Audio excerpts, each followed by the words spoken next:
Webtunnels offer encrypted connection from a browser to a device web interface, even if the device is behind a firewall. This way, you can access any function offered by the device web interface. While the Webtunnel setup and shutdown requires login to the Dwarfguard, accessing a running Webtunnel via a unique and randomized URL requires authentication against the device web interface only. This way, you may provide access to a device to e.g. a third-party technician to perform support. The Webtunnels are located in the left menu under Tunnels, Web. Depending on your license, you can run a number of Webtunnels in parallel. The Webtunnels are relying on SSH functionality, so the device you attempt to set up the Webtunnel to need to have SSH client installed. That's usually the case, but some of the devices have a very limited SSH client installed by default, which is not able to set up the Webtunnels. For example, the usual Linux distributions and Advantage routers do have a full-featured SSH client, which is able to set up the Webtunnel. On the other hand, the OpenVRT devices or Teltonika routers don't have such client, and if you want to use the Webtunnel feature for these devices, you would need to install a full-featured SSH client there. So let's pick some device, let's say this one, GXXZ. We go to Tunnels, Web, click on Setup, select the device, click on Create. The tunnel is being set up on the server side, the status is still not updated, and in a while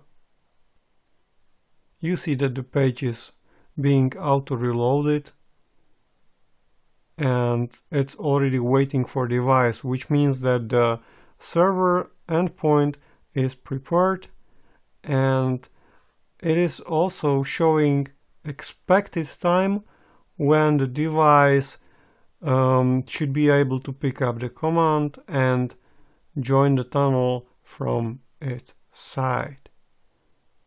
In the meantime, we can have a look at the device.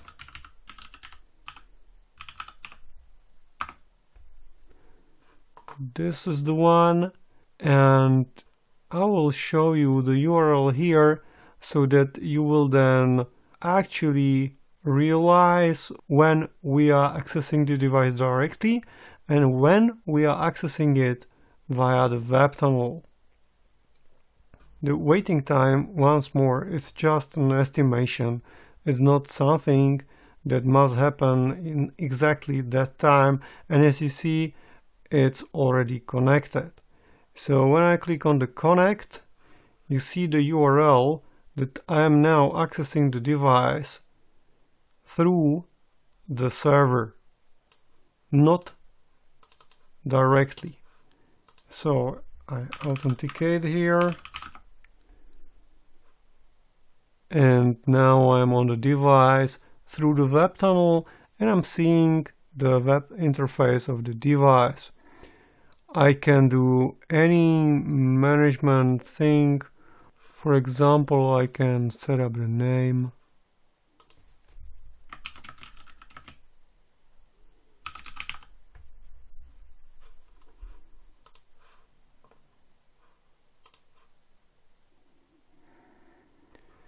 As you see, the name was set up through the Webtunnel, and if I reload it here directly, you see that it's updated. So once I'm done with the Webtunnel usage, I simply click on Shutdown here, and this will stop the tunnel on the server side and also prepare the command for the device to close it from its side. So in a while the device will come and pick the command and shut the tunnel. What's important to remember is that any running TCP connection like this open tunnel will be kept running, so it will not shut down running TCP connection. But if I close it and wait, you see that no longer I can access it, and even if I have the URL somewhere copied, it will be no longer accessible. And that's it. To watch other Dwarfguard videos or find related information, follow the displayed links.